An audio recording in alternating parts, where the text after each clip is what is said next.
যার টাকা আছে তিনি বিচার পাচ্ছেন, যার টাকা নেই, আপনি দেখেন হাটে বাজারেও এত মানুষ নেই, আদালতে যত মানুষ। 1 ডিসিম জমির জন্য আপনি যাবেন, আপনাকে ফকির করে দেবে।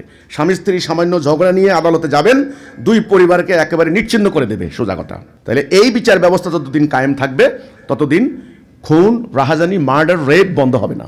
আজকে দুনিয়াতে আমি একটা সংক্ষিপ্ত চিত্র শুধু এইটুকু বলবো 2 লাইনে।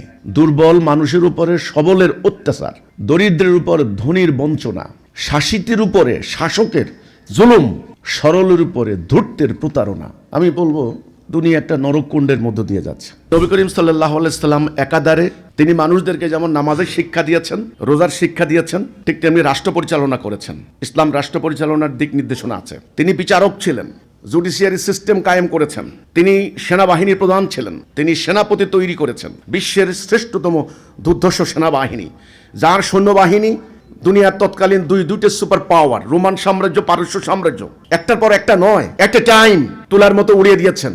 আজকে বর্তমানে সেই ভূখণ্ড একত্রিত করলে 3,22,00,000 বর্গ মাইল হয়। কল্পনাতীত এত দুর্দান্ত দুর্বিনীত সামরিক অভিযান বিশ্বের ইতিহাসে বিরল। 160টা তিনি যুদ্ধ করেছেন, কোনোটাতে তিনি নিজে গিয়েছেন, কোনোটা ওনার পক্ষ থেকে সেনাপতি পাঠিয়েছেন। এটাকে শরীয়তের ভাষায় বলে শারিয়া এবং গাজওয়া। তাহলে রাসূলুল্লাহ সেনাবাহিনী প্রধান ছিলেন, সেনাপতি ছিলেন, তিনি রাষ্ট্রপ্রধান ছিলেন, তিনি বিচারপতি ছিলেন। অর্থাৎ ইসলাম শুধুমাত্র একটা বিশ্বাস সর্বস্ব, শুধুমাত্র কিছু অনুষ্ঠান সর্বস্ব, লেবাস সর্বস্ব, এটা ধর্ম নয়। এটা একটা বিশ্বজনীন জীবন ব্যবস্থা, বিশ্বকে পরিচালিত করার মতো আকাশের মতো উদার একটা জীবন দর্শন। আমাদের আজকের বিষয়টা হচ্ছে মানবাধিকার ও বাক স্বাধীনতার নিশ্চিতে আমাদের প্রস্তাবনা। মানবাধিকার এই কথাটা এতটাই সার্বজনীন শব্দ। মানুষের অধিকার, সৃষ্টিগত অধিকার, আল্লাহ প্রদত্ত, স্রষ্টা প্রদত্ত একটা অধিকার, মানবাধিকার, যেটা এই পৃথিবীতে মানুষ বসবাস করার জন্য মানুষের যেই অধিকারটা, মানুষ প্রাপ্য, বেসিক নিডস যাকে বলা হয়, মৌলিক প্রয়োজন, সকল জাতি, ধর্ম, বর্ণ, গোত্র নির্বিশেষে এই মানবাধিকার তার কারো করুণা নয়, কারো দয়া নয়। যেহেতু এই পৃথিবীর বাসিন্দা, সেহেতু এটা তার অধিকার। এবং বাক স্বাধীনতা অর্থাৎ কথা বলার স্বাধীনতা, মতামত প্রকাশের স্বাধীনতা, মত প্রকাশের স্বাধীনতা, বিশ্বাসের স্বাধীনতা, ফ্রিডম অফ স্পিচ, এটা আন্তর্জাতিক আইনে এই জাতিসংঘের সার্বজনীন মানবাধিকার ঘোষণা যেটা করা হয়েছে 30টি দফায়, সেখানেও যেমন স্বীকৃত। আমাদের রাষ্ট্রীয় আইন 72 সালের যে সংবিধানটা প্রণীত হয়েছে, সেখানেও আন্তর্জাতিক এই আইনের অনুকরণে এই বাক স্বাধীনতাকে নিশ্চিত করা হয়েছে। কিন্তু আজ অতীব পরিতাপের বিষয়, দুঃখের বিষয়, কষ্টের বিষয় আমাকে বলতে হচ্ছে, আজকে মানুষের, শুধু আমার দেশে নয়, সারা দুনিয়াতে একই চিত্র। মানুষের মানবাধিকার লঙ্ঘিত হচ্ছে, বাক স্বাধীনতা স্তব্ধ হচ্ছে, মানুষের গলা টিপে ধরা হচ্ছে। আজকে দুনিয়াতে আমি একটা সংক্ষিপ্ত চিত্র শুধু এইটুকু বলবো 2 লাইনে। দুর্বল মানুষের উপরে সবলের অত্যাচার, দরিদ্রের উপর ধনীর বঞ্চনা, শাসিতের উপরে শাসকের জুলুম, সরলের উপরে ধূর্তের প্রতারণা। আমি বলবো দুনিয়া একটা নরককুণ্ডের মধ্য দিয়ে যাচ্ছে। এই মুহূর্তে 30টা রাষ্ট্রে যুদ্ধ হচ্ছে। সর্বশেষ ইরান আক্রমণ হলো 1 মাস ধরে, ইসরায়েল এবং আমেরিকা যৌথভাবে। মানবাধিকার লঙ্ঘনের চূড়ান্ত চেহারা মানুষ দেখেছে।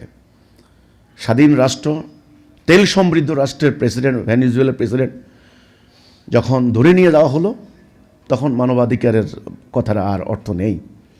মিয়ানমারের 24 লক্ষ মুসলমানকে বাড়িঘর থেকে তাড়িয়ে দেওয়া হলো, তারা আজকে উদ্বাস্তু। বিশ্বের মানবাধিকার সংস্থা নীরব। জাতিসংঘের মহাসচিব নিজেই বলেছেন, মানবাধিকার রক্ষায় আমরা ব্যর্থ। ইসরায়েল কর্তৃক 1 লক্ষ ফিলিস্তিনিকে হত্যা করা হয়েছে, 26 লক্ষ প্যালেস্টাইনিয়ানকে বাস্তুচ্যুত করা হয়েছে, তাদের বাড়িঘর, তাদের সমস্ত কিছু ধ্বংস। 8 কোটি মুসলমান উদ্বাস্তু। এই মুহূর্তে যখন আমি কথা বলছি, মানুষের ইতিহাসে একসঙ্গে এত অরাজকতা, এত মানবাধিকার লঙ্ঘন বোধহয় অতীতে আর হয়নি। আমার প্রিয় জন্মভূমি বাংলাদেশ, ব্রিটিশরা চলে গেছে প্রায় 80 বছর। আমরা 23 বছর পাকিস্তানের আন্ডারে ছিলাম, ব্যাপক মানবাধিকার লঙ্ঘনের অভিযোগ আসলো, জুলুম, শোষণ, নিপীড়নের। 71-এ লক্ষ লক্ষ মানুষের প্রাণের বিনিময়ে আমরা দেশ স্বাধীন করলাম। 72 সালে একটা সংবিধান প্রণীত হলো। সংবিধানে মানবাধিকার, বাক স্বাধীনতা, মৌলিক অধিকারের দাবিগুলি স্বীকৃত হলো, যার জন্য লড়াই হলো, যুদ্ধ হলো। কিন্তু পাকিস্তান সরকার চলে যাওয়ার পর 55 বছর রানিং বাংলাদেশ, বিপ্লব হলো, আন্দোলন হলো, 17 বার সংশোধনী হলো, হাজার হাজার মানুষ জীবন দিলেন। আজও মানবাধিকার, বাক স্বাধীনতা, ন্যায় বিচার, rule of law, rule of justice কায়েম হয়নি। এই যে 36 জুলাই আন্দোলন হলো, স্টুডেন্টরা জুলাই করলেন, অ্যান্টি ডিসক্রিমিনেশন মুভমেন্ট বলা হচ্ছে। অ্যান্টি ডিসক্রিমিনেশন মানে ডিসক্রিমিনেশন থাকবে না, বৈষম্য থাকবে না, অর্থ পাচার হবে না, দুর্নীতি হবে না, অপরাজনীতি হবে না, স্বজনপ্রীতি হবে না, সিন্ডিকেট থাকবে না, সিন্ডিকেট ভাঙা হবে। যদিও শুরুতে কোটা বিরোধী আন্দোলন, পরবর্তীতে সরকার বিরোধী আন্দোলনে পর্যবসিত হলো। এই জুলাই আন্দোলনের পর যেই সরকার ক্ষমতায় আসলেন, ইন্টারিম, নোবেল লরিয়েট, বিশ্বের মানে মধ্যে পরিচিত ব্যক্তিত্ব, তিনি সরকার প্রধান হলেন ডক্টর ইউনূস সাহেব। ওনার যে উপদেষ্টা পরিষদ, তারা উচ্চশিক্ষিত, জ্ঞানী গুণী উপদেষ্টারা হলেন। আমরা ফলাফল কি দেখলাম? 18 মাস শত শত মাজারে হামলা হয়েছে, শত শত মানুষ খুন হয়েছে, মানুষের মানবাধিকার লঙ্ঘন চূড়ান্ত আকার ধারণ করেছে, মবের রাজত্ব চলেছে। আমরা লড়াই করলাম অটোক্রেসির বিরুদ্ধে, ডেমোক্রেসি আনবো, এসে গেল মবক্রেসি। অটোক্রেসি চলে গেল, ডেমোক্রেসি ধরা ছোঁয়ার বাইরে, কায়েম হলো মবক্রেসি। এই মবের রাজত্ব থেকে বাঁচার জন্য মানুষ মরিয়া হয়ে একটা ইলেকশন করলো, হাজার হাজার কোটি টাকা ব্যয় করে নির্বাচিত একটা সরকার এখন ক্ষমতায় বসলেন। এখন বাক স্বাধীনতা, মানবাধিকারের কি অবস্থা? আমি সম্মানিত গণমাধ্যম কর্মী যারা আছেন, আপনাদের জ্ঞাতার্থে আজকে এই বিষয়টি এ পর্যন্ত এখানে আনলাম। এবার আমরা যারা মানবাধিকারের কথা বলি, আমাদের অবস্থা কি? ডক্টর ইউনূস সাহেব যখন ক্ষমতায় আসলেন, আমাদের অন্তত 20টা জায়গায় হামলা হলো। রংপুরে, আজকে এখানে বসে আছেন ডিবিসি সাংবাদিক আমিরুল ইসলাম, রংপুর প্রেস ক্লাবের উনি মেম্বার এবং নির্বাচিত বারবার সদস্য। ওনার বাড়ি হামলা হলো, 14টা বাড়ি দিনে দুপুরে লুট করে, ধ্বংস করে, লুটপাট করে নিয়ে গেল। 14টি গরু আহত করলো, রক্তাক্ত করলো। লক্ষ্মীপুরে হামলা হলো, আমার বাড়ির পাশে হামলা হলো, 2 কোটি টাকা লুট করলো, সমস্ত বাড়িঘর লুটপাট করে আগুন দিয়ে জ্বালিয়ে দিল। পাবনায় হামলা হলো, শেরপুরে হামলা হলো, হামলা এখনো চলছে। এই হিজবুত তৌহিদ আন্দোলন প্রতিষ্ঠাতা, এই উপমহাদেশের প্রখ্যাত বিখ্যাত টাঙ্গাইলের জমিদার পন্নী পরিবার। এই পরিবারের ইতিহাস অনেক প্রাচীন, প্রায় 500 বছর আগের। সুলতানি আমলে সুলতান দাউদ খান কররানী, সোলাইমান খান কররানী, তাজ খান কররানী, সেই কররানী দুররানীদের বংশ। সুলতান দাউদ খান কররানী মোগল সেনাবাহিনীর বিরুদ্ধে রাজমহলের যুদ্ধে বাংলার স্বাধীনতার জন্য মস্তক দিয়েছিলেন, তিনি সারেন্ডার করেননি, অর্থাৎ শেষ স্বাধীন সুলতান। সেই পরিবারের 13তম অধস্তন পুরুষ জনাব মোহাম্মদ বাইজিদ খান পন্নী। পরবর্তীতে জমিদারি প্রথা যখন শুরু হলো, তখন সামান্য কিছু এলাকা তাদেরকে জমিদারি দেওয়া হলো, তাও কয়েক লক্ষ একর সম্পত্তির উপরে। এখন তো আর সেটাও নেই। 1995 সালে তিনি এই আন্দোলনটি প্রতিষ্ঠা করেন, হিজবুত তৌহিদ আন্দোলন প্রতিষ্ঠার প্রেক্ষাপট, ভূমিকা কি ছিল, আন্দোলন প্রতিষ্ঠার প্রয়োজনীয়তা কেন হলো, তিনি অবলোকন করলেন, পর্যবেক্ষণ করলেন, দেখলেন যে সারা পৃথিবীময় একটা জাতি, মুসলমান জাতি, এক সময় যে জাতি জ্ঞানে, বিজ্ঞানে, সামরিক শক্তিতে, নতুন নতুন বৈজ্ঞানিক প্রযুক্তিতে, শিক্ষা দীক্ষায়, ভদ্রতায়, সভ্যতায়, শৃঙ্খলায়, মানবিকতায়, মানবতায় দুনিয়াতে শ্রেষ্ঠ জাতির আসনে আসীন ছিল মুসলমান জাতি। একটা মহা জাতি ছিল, দুর্বিনীত, দুর্বার, ঐক্যবদ্ধ জাতি। সেই জাতি কয়েক শতাব্দী ইউরোপিয়ানদের গোলামে পরিণত হয়েছে, তাদের দ্বারা শাসিত হয়েছে, শোষিত হয়েছে। তাদের জনগণ অশিক্ষা, কুশিক্ষার অতল গহ্বরে নিমজ্জিত হয়েছে। শাসন ব্যবস্থা চলে গিয়েছে ব্রিটিশের হাতে, তারা শোষণ করেছে, লুণ্ঠন করেছে। তারা কয়েক শতাব্দী এই জাতিটাকে একেবারে দরিদ্রতম অবস্থায় নিক্ষেপ করেছে। এই অবস্থা কেন হলো? তখন তিনি চিন্তা করতে লাগলেন। আপনারা জানেন যে ইসলামের দুটি দিক আছে, একটা হচ্ছে জাগতিক এবং আধ্যাত্মিক। আমরা মানুষও দুইটা জিনিস নিয়েই আমাদের মানব দেহ, একটা হচ্ছে শরীর, একটা হচ্ছে আত্মা। দেহ এবং আত্মা।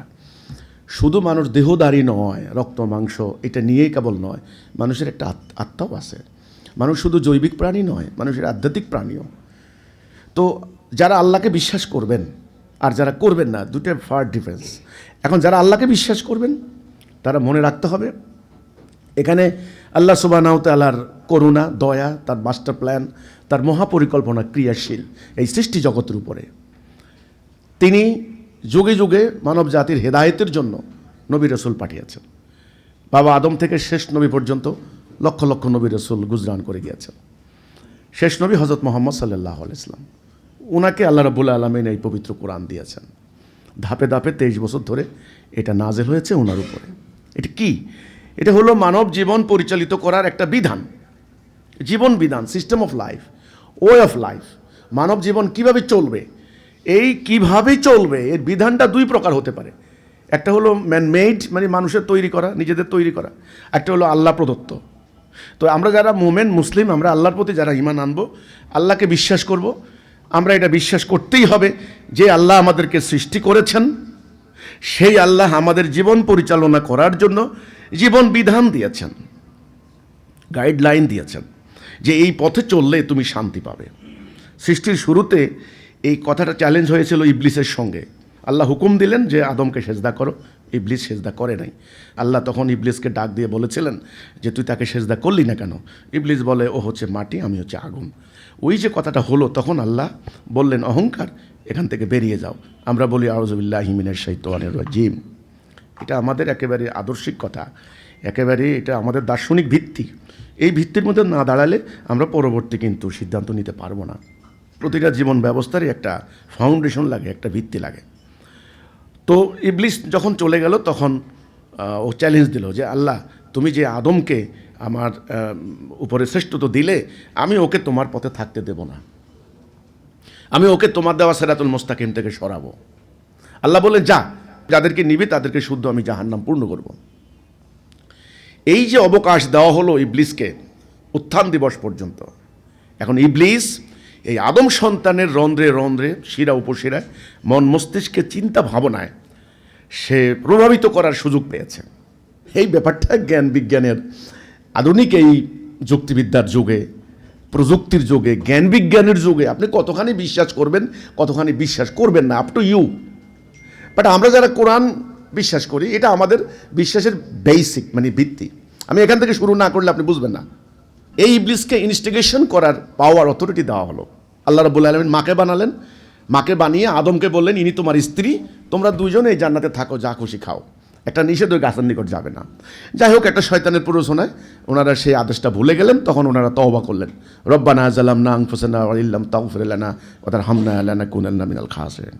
আল্লাহ বললেন ঠিক আছে, ওকে ওকে, এখানে থাকতে পারবে না, এখান থেকে নামিয়ে যাও, এখানে মানে দুনিয়াতে, ওখানে বংশবৃদ্ধি করো, আমার পক্ষ থেকে হেদায়া আসবে। এই আমার পয়েন্ট। ফাইম্মা ইয়াতিয়ান্নাকুম মিন্নি হুদা ফামান তাবিআ হুদায়া ফালা খাউফুন আলাইহিম ওয়া লা হুম ইয়াহজানুন। এই যে আল্লাহর পক্ষ থেকে হেদায়া, হেদায়া মানে রাইট ডাইরেকশন, সঠিক পথ নির্দেশনা, ওটা আমি দেব। যারা এই পথের অনুসরণ করবে তাদের কোনো ভয় নাই, তাদের কোনো চিন্তা নাই। এখন আল্লাহর পক্ষ থেকে ডাইরেকশন আসে, এই বিশ্বাসটা করতে হবে। আল্লাহ যুগে যুগে নবী রাসূলদেরকে হেদায়া দিলেন। হেদায়ার যে কথাটা, সেটাই হলো লা ইলাহা ইল্লাল্লাহ। এর মূল কথা হচ্ছে আল্লাহর হুকুম বিধান ছাড়া কারো বিধান মানি না। এটা আল্লাহর সাথে বান্দার একটা চুক্তি, একটা কন্ট্রাক্ট। পরের নবীদের নাম যুক্ত হয়েছে, লা ইলাহা ইল্লাল্লাহ আদম সফিউল্লাহ, লা ইলাহা ইল্লাল্লাহ ইব্রাহিম খলিলুল্লাহ, লা ইলাহা ইল্লাল্লাহ মুসা কালিমুল্লাহ। আমাদের শেষ নবীর নাম লা ইলাহা ইল্লাল্লাহ মুহাম্মাদুর রাসূলুল্লাহ সাল্লাল্লাহু আলাইহি ওয়াসাল্লাম। এই কথার অর্থ হচ্ছে একজন বান্দা সে আল্লাহর সাথে এই চুক্তি করলো যে আমি আমার এই জীবন পরিচালনা করার ক্ষেত্রে আমি আল্লাহর বিধান ছাড়া কারো বিধান মানব না। এখানে বিধান দুই প্রকার। আমার যেমন ডাইন হাত বাম হাত, ডাইন বাম, সত্য মিথ্যা, ন্যায় অন্যায়, ধর্ম অধর্ম, রাস্তা কিন্তু দুটা। একটা হলো হেদায়া, একটা হচ্ছে দলালা। পরিণতি দুই দিকে, দুইটা, জান্নাত আর জাহান্নাম, আমি মাঝখানে। আমি ইচ্ছা করলে এদিকেও যেতে পারি, ইচ্ছা করলে এদিকেও যেতে পারি। আল্লাহর বক্তব্য হচ্ছে, যদি তুমি ডান দিকে চলো, অর্থাৎ আমার আনুগত্য করো, তবে তুমি জান্নাতে যাবে। আর তুমি যদি ইবলিসের আনুগত্য করো, তবে তুমি জাহান্নাম যাবে। আমরা যেন আল্লাহর আনুগত্য করতে পারি, এই দুনিয়াতে শান্তিতে থাকতে পারি, সেজন্য আল্লাহ রাব্বুল আলামিন আখিরি নবীর মাধ্যমে এই বিধান দিলেন। আর আমরা যেন অশান্তির মধ্যে পড়ি, মারামারি খুনাখুনি করি, মানবাধিকার লঙ্ঘন হয়, বাক স্বাধীনতা হরণ হয়, ইবলিস ওটা চেষ্টা করবে, ইনভেস্টিগেশন দিবে, এটাকে ডিনাই করাবে। ইবলিস বলবে, বুঝাবে যে না, এটা চলবে না, এটা চলে না, এটা ১৫০০ বছর আগের পুরানো একটা ব্যাপার, এটা আধুনিক যুগে চলবে না, এটা বাদ রাখো। এখন এই যুগে তোমরা বুদ্ধিশুদ্ধি পার্লামেন্টে বসে প্ল্যান করে বুদ্ধি খাটিয়ে একটা আইন বানাও। যখনই মানুষ নিজেরা নিজেদের আইন রচনা করতে বসেছে, তখন মানুষ অশান্তির মধ্যে পড়েছে। এটাই ছিল ইবলিসের প্ল্যান। এটা হলো আমাদের প্রথম কথা। এখন আমাদের এই আন্দোলনের প্রতিষ্ঠাতার ব্যাকগ্রাউন্ডটা কি? পটভূমিটা হলো এই, মুসলমান নামক জাতি, এই জাতিকে আল্লাহ রাব্বুল আলামিনের প্রিয় বান্দা, তার হাবিব হযরত মুহাম্মদ মুস্তাফা সাল্লাল্লাহু আলাইহি সাল্লাম অক্লান্ত পরিশ্রম করে, কঠোর অধ্যবসায়ের মাধ্যমে, সংগ্রাম করে, লড়াই করে, গাছের লতা পাতা খেয়ে একটা জাতি তিনি নির্মাণ করলেন। সেই জাতিকে আমরা বলি উম্মতে মুহাম্মদী। সেই উম্মতে মুহাম্মদীকে তিনি সঙ্গে নিয়ে, তিনি রক্ত দিয়ে, খেয়ে না খেয়ে, গাছের লতা পাতা খেয়ে, লড়াই করে আল্লাহর এই বিধানটাকে তিনি কায়েম করলেন। প্রথমে আরব, জাজিরাতুল আরব। তিনি চলে যাওয়ার পরে ওনার উম্মাহ পরবর্তী অর্ধ দুনিয়াতে এই বিধানটা কায়েম করলেন। ফলে এর রেজাল্ট, এই বিধান কায়েমের ফল, মানুষ শান্তি পেয়েছে, ন্যায় বিচার পেয়েছে। কিন্তু ইতিহাসের একটা পর্যায়ে এসে আমরা এই পথ ত্যাগ করলাম। ত্যাগ করে আমরা নিজেদের তৈরি বিধান অনুসরণ করা শুরু করলাম। ফলে আমরা সিরাতুল মুস্তাকিম থেকে দলালাতে চলে গেলাম, ডান থেকে বামে চলে গেলাম। এমত অবস্থায় আল্লাহর শাস্তি আসলো আমাদের উপরে। ইউরোপিয়ান শক্তিগুলি আমাদেরকে সামরিক শক্তি বলে পরাজিত করলো, পরাভূত করলো। আমরা ওদের দাসত্ব বরণ করলাম। ওরা আমাদেরকে পায়ের নিচে দিয়ে তাদের তৈরি অর্থ ব্যবস্থা, তাদের তৈরি দণ্ডবিধি, তাদের তৈরি বিচারিক ব্যবস্থা, রাজনৈতিক ব্যবস্থা, শিক্ষা ব্যবস্থা ইত্যাদি আমাদের উপরে চাপিয়ে দিল। আমরা ওদেরটা মানতে লাগলাম। যখনই আমরা ওদেরটা মানতে লাগলাম, তখনই আমরা ইসলাম থেকে আউট। আজকে আমাদের বক্তব্য, ৩০০ বছর ব্রিটিশরা চলে গেছে, তাদের তৈরি রাজনৈতিক ব্যবস্থা, অর্থ ব্যবস্থা দিয়ে আমরা চলেছি, আল্লাহর কোরআন দিয়ে নয়। ইসলামের বুনিয়াদি দর্শন হচ্ছে আল্লাহ এক, রাসূল এক, কোরআন এক, কাবা এক, উম্মাহ হবে একটা জাতি। সেই এক জাতিসত্তার সূত্র থেকে উম্মাহ টুকরো টুকরো হয়ে গিয়েছে। আমার কাছে এটা আমি যদি এটাকে একটা কাগজ ধরি, এটাকে যদি মধ্যখানে আমি দুটো টুকরা করি, আরও টুকরা করি, এটা একটা পর্যায়ে আবর্জনা হয়ে যাবে। এটার আর অপ্রয়োজনীয়, আননেসেসারি একটা থিংস হয়ে যাবে, একটা অপ্রয়োজনীয় আবর্জনা হয়ে যাবে। এই জিনিসগুলি যদি আসার দিয়ে টুকরা করা হয়, এগুলি কার্যকারিতা হারিয়ে যাবে। ১ নাম্বার। ২ নাম্বার, আমার হাতে একটা ঘড়ি আছে। এই ঘড়িটার উদ্দেশ্য কি? সময়ে দেওয়া। এই কলমের উদ্দেশ্য কি? লেখা। এই ফ্যানের উদ্দেশ্য কি? বাতাস। প্রত্যেকটা জিনিসের একটা উদ্দেশ্য আছে, গোল আছে, একটা পারপাস আছে। কোরআনের একটা উদ্দেশ্য আছে। কোরআনের উদ্দেশ্যটা কি? এটাকে কার্যকরী করে, এটাকে প্রয়োগ করে, এটাকে কায়েম করে মানুষের সমাজে শান্তি আনা। এটাই যখন পরিত্যক্ত হয়ে গেল, তখন এর কার্যকারিতা আর নেই। ঘড়ির উদ্দেশ্য সময় দেওয়া, সময় যদি না দেয় তাই ঘড়ির কোনো মূল্য নেই। এই ফ্যান যদি বাতাস না দেয়, ফ্যানের কোনো মূল্য নেই। ফ্যানের ডানা আছে, বাটি আছে, কয়েল আছে, কিন্তু কারেন্ট নেই। ঠিক তেমনি এই উম্মাহ আজকে নামাজ আছে, রোজা আছে, হজ আছে, কিন্তু ঈমান নেই। আমাদের কথা হচ্ছে এখানে। এখন আমাদের প্রস্তাব, যদি মানবাধিকার, বাক স্বাধীনতা নিশ্চিত করতে হয়, আমাদের প্রথম প্রস্তাব, বিদ্যমান, চলমান, এক্সিস্টিং, এই কায়েম থাকা ঔপনিবেশিক যুগের এই ব্যবস্থাকে সম্পূর্ণরূপে বাদ দিতে হবে। এটা যতই সংশোধন করেন, যতই সংস্কার করেন, কোনো লাভ হবে না, এতে কোনো শান্তি আসবে না। এটার পরিবর্তে আল্লাহ তাওহীদের উপর ভিত্তি করা একটা রাষ্ট্র ব্যবস্থা কায়েম করতে হবে, যেটার পূর্ণাঙ্গ রূপরেখা আমি তুলে ধরেছি। এটা কিভাবে সম্ভব? আমি এই বইতে দেখিয়েছি যে নবী করিম সাল্লাল্লাহু আলাইহি সাল্লাম একাধারে তিনি মানুষদেরকে যেমন নামাজের শিক্ষা দিয়েছেন, রোজার শিক্ষা দিয়েছেন, ঠিক তেমনি রাষ্ট্র পরিচালনা করেছেন।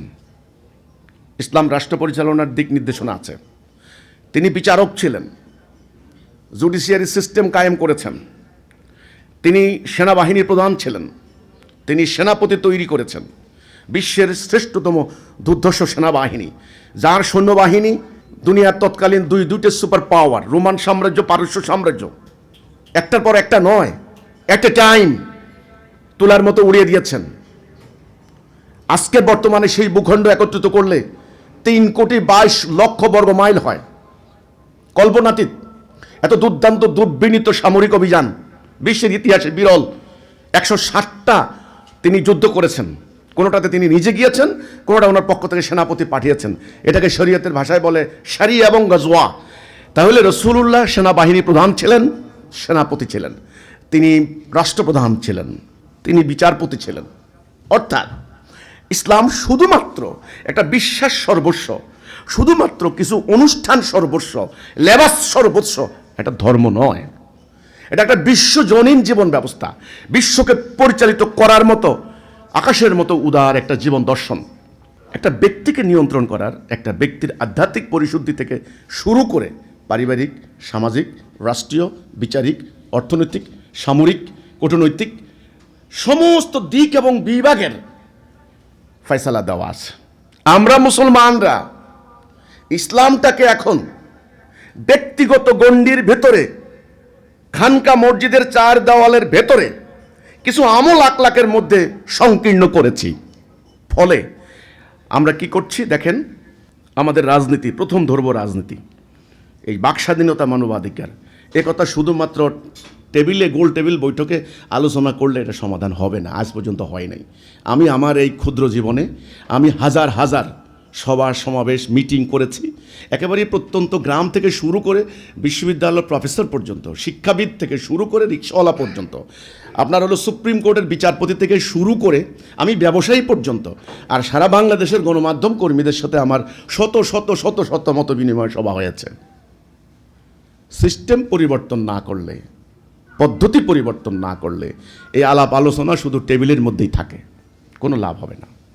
এই যে রাজনৈতিক ব্যবস্থা, ব্রিটিশরা চলে যাওয়ার পর ব্রিটিশরা কখনো ডেমোক্রেসি দেয় নাই। ডেমোক্রেসি কথাটা শুনতে খুব মধুর, খুব ভালো, খুব উত্তম জীবন ব্যবস্থা, এর থেকে আধুনিক আর জীবন ব্যবস্থা নেই। বাক স্বাধীনতা, ডেমোক্রেসি, ভোটাধিকার, এই কথাগুলি তো তোমরা 300 বছর দিলে না কেন? আজকে আমাদের শিক্ষিত লোকেরা যখন ইংল্যান্ডে যায় বলে কি আইনের শাসন চলে, যখন জার্মানিতে যায় বলে কোনো দুর্নীতি নাই, যখন তারা ফ্রান্সে যায় বলছে আহ কি চমৎকার তাদের শিল্পবোধ, কি চমৎকার তাদের রুচিবোধ, ফ্রান্সের লোকেরা কত ভদ্র। কানাডা যায়, অস্ট্রেলিয়া যায়, খুব তাদের প্রশংসা করে তাদের উন্নতির, তাদের ডিসিপ্লিনের, তাদের ন্যায় বিচারের, তাদের সুবিচারের। তো তারাই তো আমাদেরকে 300 বছর শাসন করেছে, তাহলে তারা আমাদেরকে কি শাসন করলো? আমাদের এখন এত দুর্নীতি কেন? আমার প্রথম কথা, এই রাজনীতি ধাপ্পাবাজের রাজনীতি, ধান্দাবাজের রাজনীতি, প্রতারণার রাজনীতি, ছলনার রাজনীতি। এই রাজনীতির উদ্দেশ্য হচ্ছে যেই কোনো উপায়ে ক্ষমতায় যাব, ক্ষমতায় ধরে রাখবো, সেটার জন্য যা দরকার তাই করতে হবে আমাকে। এই রাজনীতি আল্লাহ রসুলের শেখানো প্রক্রিয়া নয়। যতদিন এই রাজনীতি প্র্যাকটিস হবে, শত্রুতা আরও হবে, মিথ্যা মামলা আরও হবে, প্রতারণা আরও হবে। একদল ক্ষমতায় যাবে, আস্তে আস্তে ফ্যাসিস্ট হয়ে যাবে। এখন দেখেন যতগুলো ফ্যাসিস্ট হয়েছে, এরশাদের হিসাব বাদ দেন, এগুলো আলোচনা করলে অন্য হিসাব। কয়েকটা আইটেমের সরকার গেছে, বাংলাদেশের মানুষ দেখছে, কোনোটা স্বৈরাচারী সরকার, কোনোটা ইন্টারিম, কোনোটা তত্ত্বাবধায়ক, কোনোটা গণতান্ত্রিক, ইত্যাদি ইত্যাদি। আমি নির্বাচিত সরকারের কথা বলি। আওয়ামী লীগ কি এর আগে নির্বাচনের মাধ্যমে ক্ষমতা কি যায়নি? আমরা দেখেছি সব কিছু। ধীরে ধীরে ধীরে ধীরে ফ্যাসিবাদ তকমা দিয়ে দেশ থেকে পালিয়েছেন। আজকে যারা ক্ষমতায় গিয়েছেন তারাও যদি এভাবে চলতে থাকে, যদি সত্যিকার অর্থে মানে নিয়ন্ত্রণ করতে যান, তাহলে আস্তে আস্তে তাদের কপালেও ফ্যাসিবাদ, ফ্যাসিস্ট তকমা লাগবে। সিস্টেমটাই ভুল, এটা আমি বলেছি।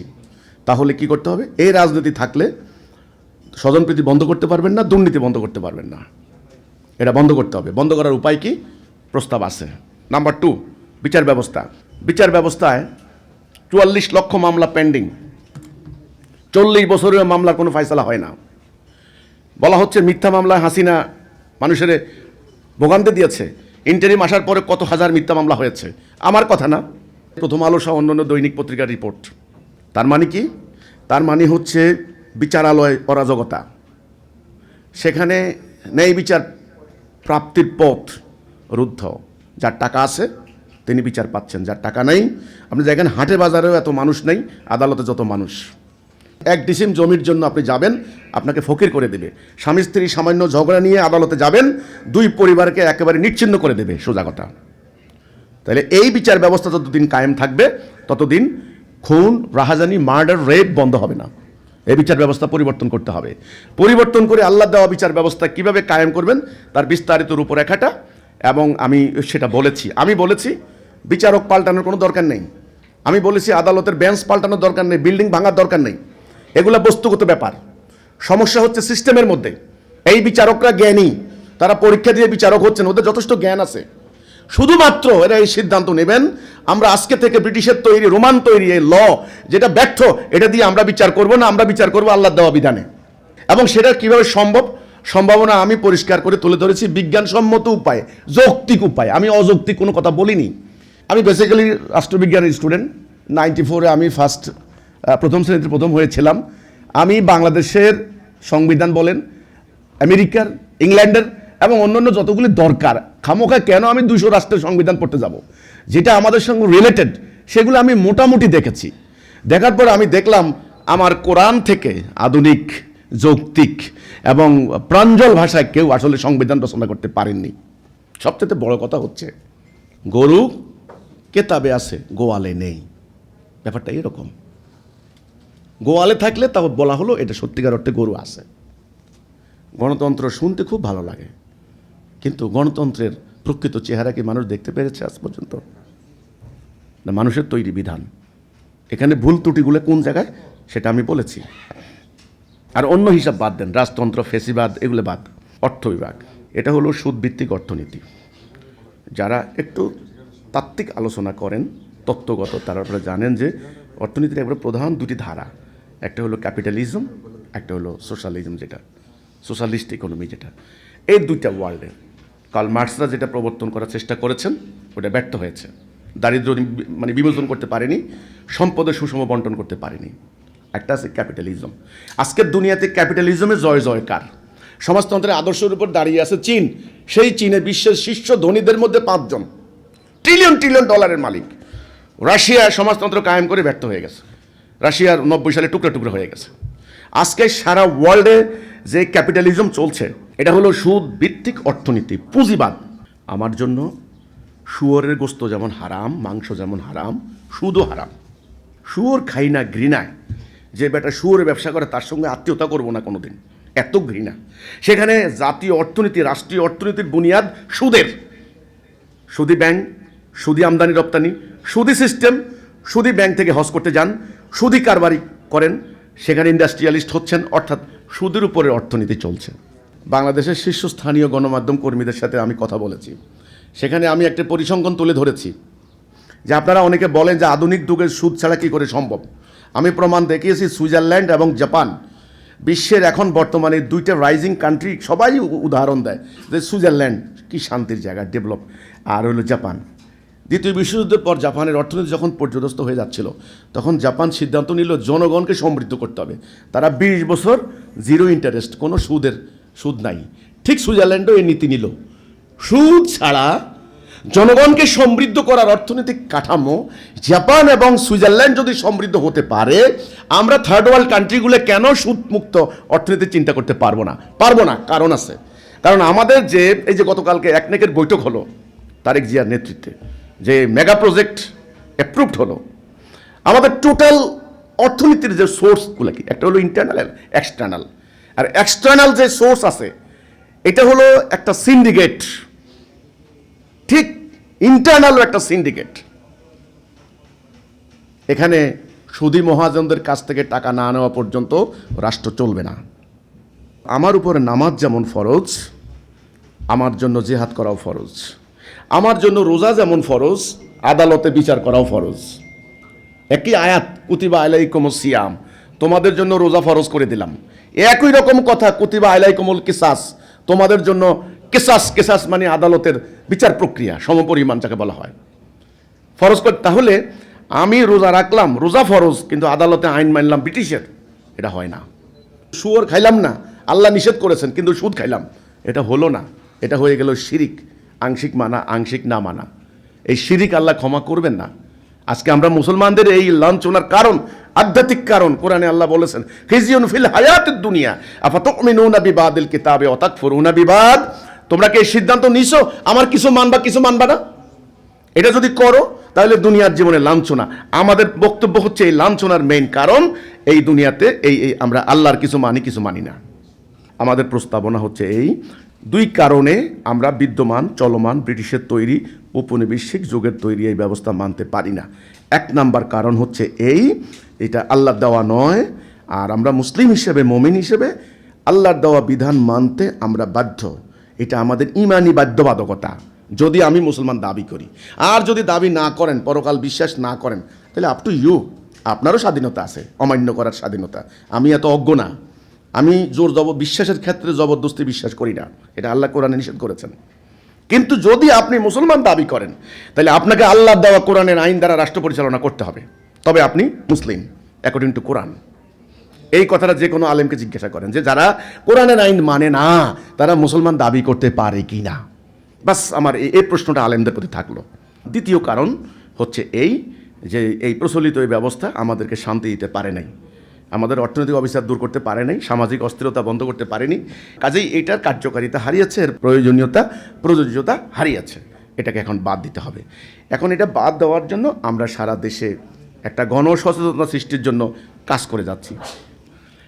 আমাদের এই মহান মহতি কাজে প্রধান প্রতিবন্ধকতা সৃষ্টি করে যাচ্ছে একটা গোষ্ঠী, যারা আমার পবিত্র ধর্ম ইসলামকে ব্যবসা করে, স্বার্থ উদ্ধার করে, অপরাজনীতি করে, মানুষের ধর্মীয় সেন্টিমেন্টকে পরিকল্পিতভাবে উদ্দেশ্যমূলকভাবে ব্যবহার করে জাতিবিনাশী কর্মকাণ্ড ঘটায়, উগ্রবাদী কর্মকাণ্ড ঘটায়, মব সৃষ্টি করে, সাম্প্রদায়িক দাঙ্গা বাঁধিয়ে দেয়, জাতিতে বর্ণে গোত্রে হানাহানি লাগিয়ে দেয়।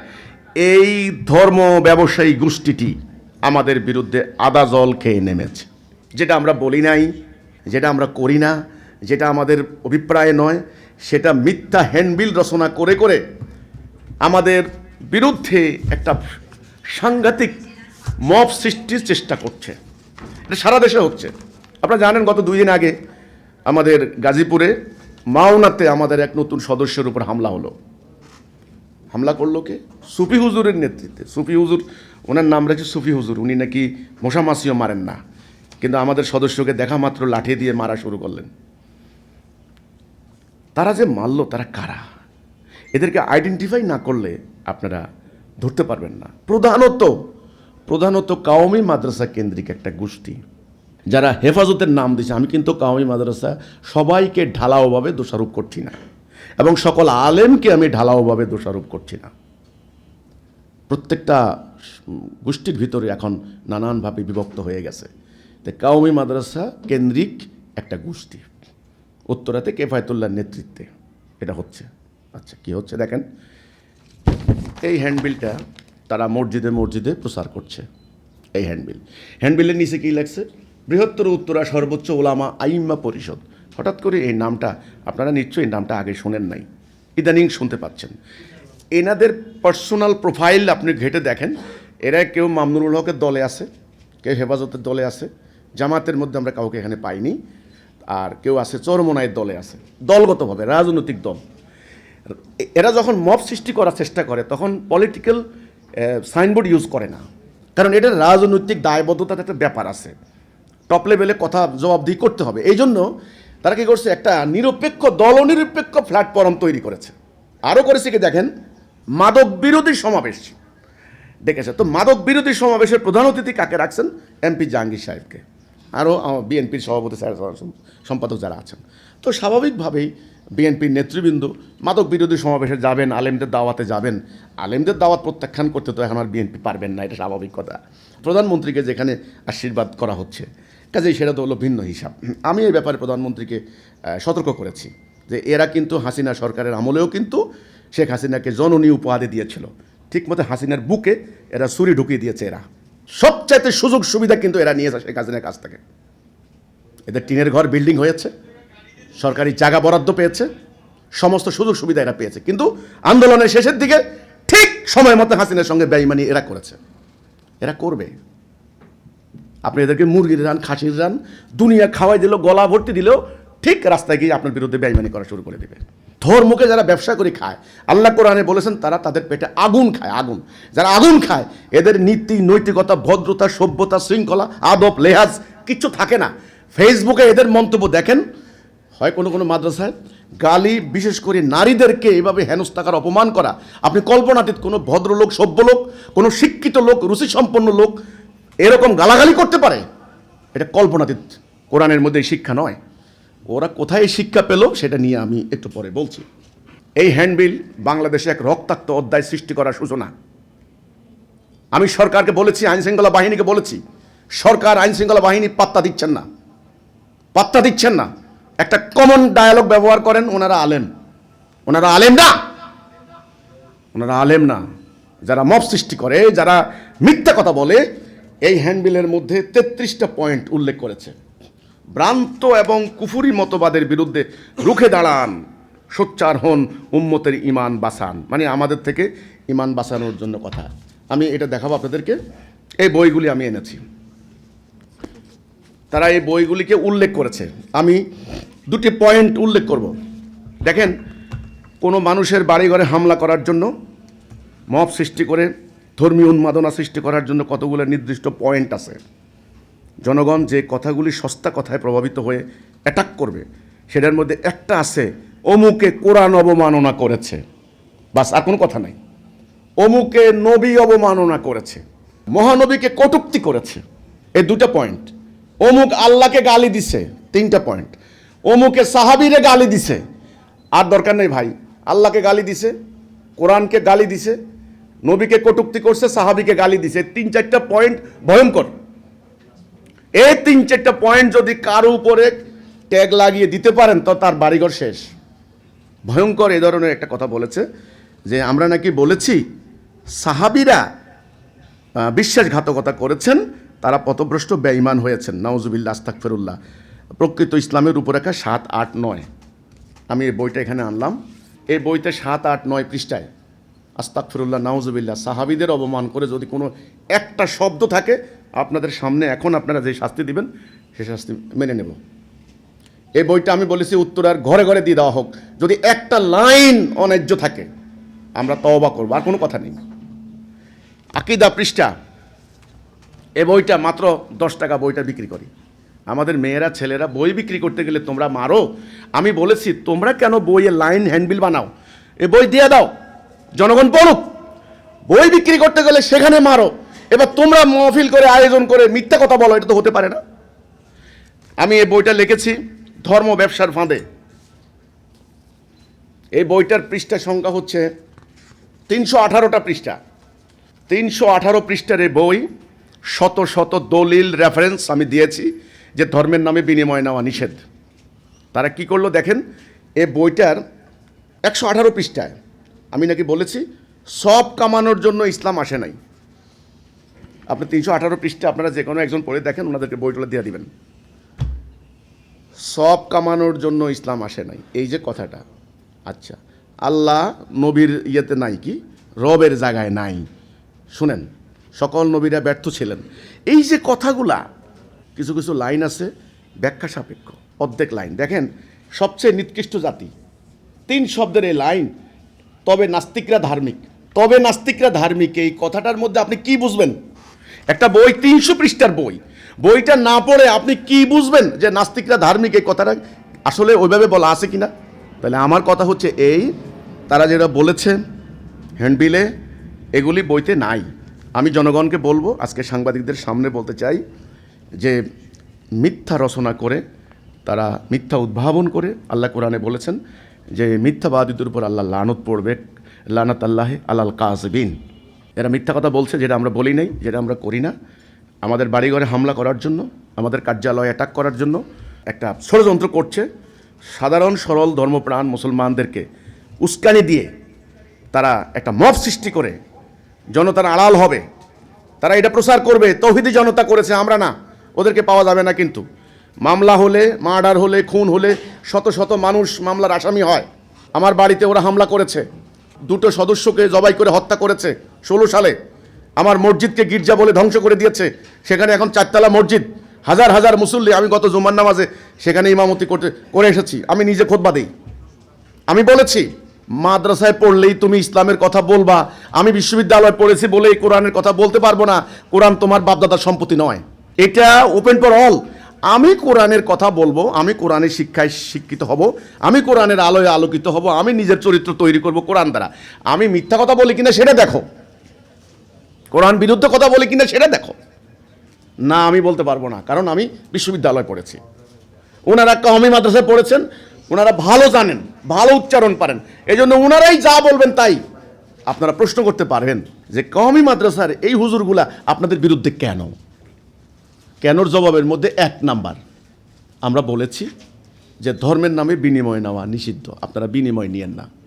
2 নাম্বার, এই যে আমার পাশে বসা দৈনিক দেশের পত্রের সম্পাদক আমার স্ত্রী, আমরা বলেছি মেয়েদেরকে, নারীদেরকে আল্লাহ কোরআনে অধিকার দিয়েছেন, তাদের মর্যাদা দিয়েছেন।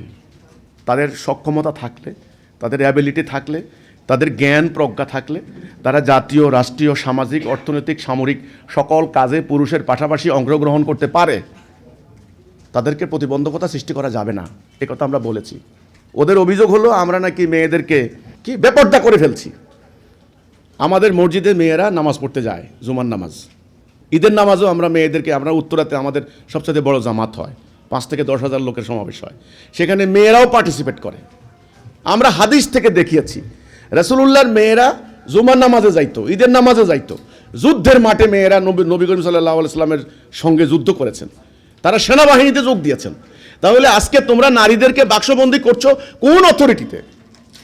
একথা আমরা বলেছি যে নারীদের ইজ্জত সম্মান আল্লাহ কোরআনে দিয়েছেন, তাদের অধিকার আল্লাহ কোরআনে দিয়েছেন। তাদের যোগ্যতায় জ্ঞান প্রজ্ঞা থাকলে তারা অংশগ্রহণ করতে পারে। আমরা নারী অধিকার নিয়ে কথা বলছি, কোরআন যে অধিকার দিয়েছে, আমি তো দেই নাই, আল্লাহ দিয়েছেন। এরপর আসেন সঙ্গীত নিয়ে তাদের আপত্তি, তাদের ঢালাও কথা হলো গান হারাম, যারা গান গায় তাগরে মারো, যারা বাদ্যযন্ত্র ভাঙি ফেলাও। ওস্তাদ আলাউদ্দিনের মানে সঙ্গীতালয় ধ্বংস করে দিয়েছে, বিভিন্ন জায়গায় ছায়ানট উদিসি, বিভিন্ন জায়গায় হামলা করছে, এগুলিতে আপনারা জানেন, আমি সেগুলো যাব না। আমি বলেছি দেখেন, গান হারাম না, ঢালাওভাবে হারাম করেন না। অশ্লীল গান হারাম, কোরআনে আল্লাহ কোথাও বলে নাই গান বাদ্যযন্ত্র হারাম, কোথাও নেই।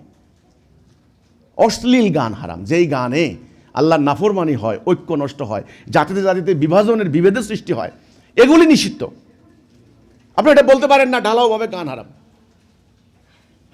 এখন এই কথাগুলি যদি আপনি আধুনিক উপায়ে ইসলামকে তুলে না ধরেন, আপনি যদি কনফাইন করে রাখেন ইসলামটাকে, তাহলে বিশ্ব মানবতা ইসলামটাকে নেবে কেন রাষ্ট্রীয় জীবনে? আমার প্রশ্ন হচ্ছে এটা। রাষ্ট্র তো সবার জন্য, রাষ্ট্রের মধ্যে হিন্দু থাকবে, বৌদ্ধ থাকবে, খ্রিস্টান থাকবে, এমনকি নাস্তিক থাকবে, রাষ্ট্রে থাকবে না? এখন আপনি যদি বলেন দাড়ি যদি না রাখো তাহলে তুমি মুসলমানে না, আমি বলছি নো, আপনি এটা বলতে পারেন না। দাড়ির ব্যাপারে কোরআনে কিছু নাই, কোরআনে দাড়ির ব্যাপারে উল্লেখ করা হয়নি। এটা সুন্নত, রাখলে আপনার উপকার আছে, কিন্তু এটা বাধ্য করবেন না। বাধ্য করবেন কোনটা? চুরি, খুন, রাহাজানি, ব্যভিচার, হত্যা, ধর্ষণ, লুণ্ঠন, এগুলি পুরো জাতির মধ্যে সয়লাভ। আপনারা ছোট্টখাট্ট নফল মুস্তাহাব নিয়ে মারামারি করছেন। তাহলে আপনারা আশা করি বুঝতে পারছেন যে আমাদের মেসেজটা কী ছিল। তো ঠিক আছে, তাহলে সবাইকে আল্লাহ সুবহানাহু ওয়া তাআলা সুস্থ রাখুক, সাবের রাখুক। যারা গণমাধ্যম কর্মীরা এখানে অংশগ্রহণ করেছেন সবাইকে আমি অভিনন্দন জানাই, মোবারকবাদ জানাই, ধন্যবাদ জানাই। আবারও আপনারা আসবেন, এইভাবে আমরা বিস্তারিত ব্যাপারগুলি নিয়ে খুঁটিনাটি অনেক আলোচনা করা যাবে, কোনো অসুবিধা নেই। আপনাদের সহযোগিতার জন্য আপনাদেরকে ধন্যবাদ। আল্লাহ আমাদের সবাইকে সত্য পথ অবলম্বন করার তৌফিক দান করুক। আল্লাহ হাফেজ, সালামু আলাইকুম ওয়া রাহমাতুল্লাহি ওয়া বারাকাতুহু।